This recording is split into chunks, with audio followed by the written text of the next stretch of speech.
Just want to let you lot know that if you're watching this clip on the Fozcast YouTube channel, the full episode is now available to watch exclusively on Spotify, and it's free. Come on. The first stat I want to talk about today, Amir, right, is XG. I've got a little bugbear for XG, okay, because I see it on screen and I think, how are you coming up with this? How on earth are you extrapolating, what a word, by the way, extrapolating this data and turning this into what they should be scoring? So can you please just try and break it down just a little bit, just to simplify it for the folks at home for us? In the simplest way, it is a matrix that measuring the intent of a shot to result in a goal. Okay. Based on the position of the player toward the goal, how many defenders behind the goal, in order to measure what is the likelihood for this shot to result in a goal. I'm sure it's definitely not as simple as that, right? How many more things are you taking into account? Are you taking the minute of the game? Are you talking the pressure, the data, everything, all that? Everything that is about the historical data of the minute of the game, the shots, the position, is he from the center, from the side, all that get into the deciding the matrix of what is the XG of that shot to result on the net. And what about at the start of the game? So at the start of a game, it might say that there's the XG for today is 3 goals for West Ham, let's say. So how is that taken from previous games and all of those variables? Form, everything. Yeah, 100%. But equally as well, we measure the win probability for the teams as well. So it's not only by player per shot, it's equally as well for the team. We do measure the win probability for a certain team based on their home and away games wins in order to see in the beginning of the season what the win probability for a Man City for each and every game. Okay.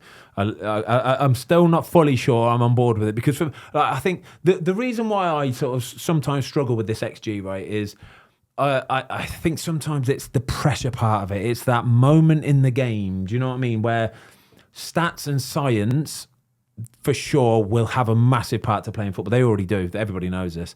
And going forward, it's only going to get bigger and bigger and bigger. But having been in the sort of the heat of the battle, if you will, do you know what I mean? Where at that moment in time, if you can look into the white of somebody's eyes, you can see it and you just think, oh, you don't want this. I've had so many times where I've got a striker in front of me, I'm thinking, oh, you're going to shit yourself here. Like if I come out and punch you or something, you're going to be absolutely shitting Isn't that yourself. the point in the fact that I think the smart ones, the smart clubs, the smart players will take this and use it for what it is, and they'll use it to supplement what they're doing. Yeah, for sure. Not take over, because no one wants to run a football club based purely on stats, do they?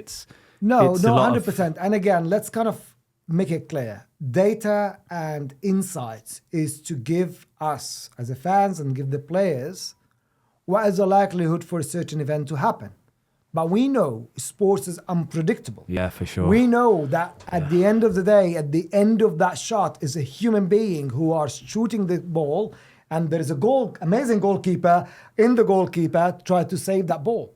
So there will going to be things that are unexpected. There will be, no matter what the stats tells you, sports is all about things that are unpredictable to happen. Yeah, emotions getting Exactly. And it's looking at players as well. So we did you look at, obviously we're going off this, not so much insights, but player stats, for example, where a player might look $1 million on paper, but might not materialise on the pitch. And it's the other way. Do you remember we did Joe Hart a couple of weeks ago, and he said, who was he talking about? David Silva? Yeah. And he said, he's one-footed, he's weak. Slow, he's weak. And this is what Joe Hart said, didn't he? Yeah. And yet, you put this guy on the football pitch, Ben, you've played against him. Magician.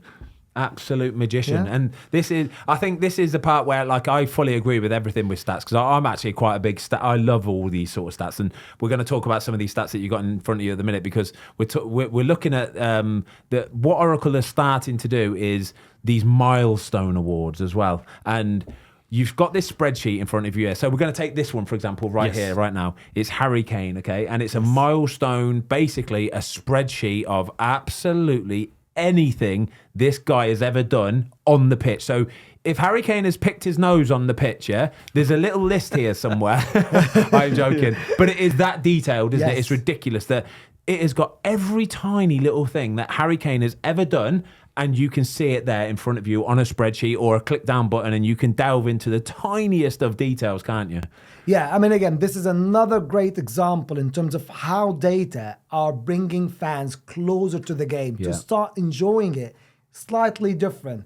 This is kind of as well, try to understand about the younger generation, what they expect from the game. Yeah. So Milestone Awards, it used to be somebody representative from Oracle, go and meet the player, which is we still do, give them a nice silverware or an award. If they've done something, basically. When they've done something. When so the they've Milestone achieved Award something, is based on number of goals, number of appearances within the Premier League. So Harry Kane in that instant have achieved 200 goals and did 300 appearances. Yeah. Which is massive achievement, by the way, right? It's not bad. Massive achievement. He's the third right now. He's the second right now, so he's past Rooney right now. Yes. And between him and Alan Shearer, just a few goals. So surely he will gonna. We'll come into that. What do you think? So, Yes or no? Will he beat Shearer? Yeah, if he stayed in the Premier League, definitely he will gonna beat Shearer. You're going to say that factually, aren't you? Yeah, You've got we'll data talk about to this. back that up. So going back to your question, Ben. So yes, the dashboard is rather than just presenting an award, we start giving fans the opportunity to dive deeper into the data, to understand about, drill into how Harry Kane have achieved that massive and amazing milestone, incredible milestone. How many shots he had to do on goal in order to achieve 200 goals. How many passes he have done. Who's the player that did the most assists to him? Guess, which player? Oof. Sonny? Yes. And we did another dashboard for Sonny. Yeah.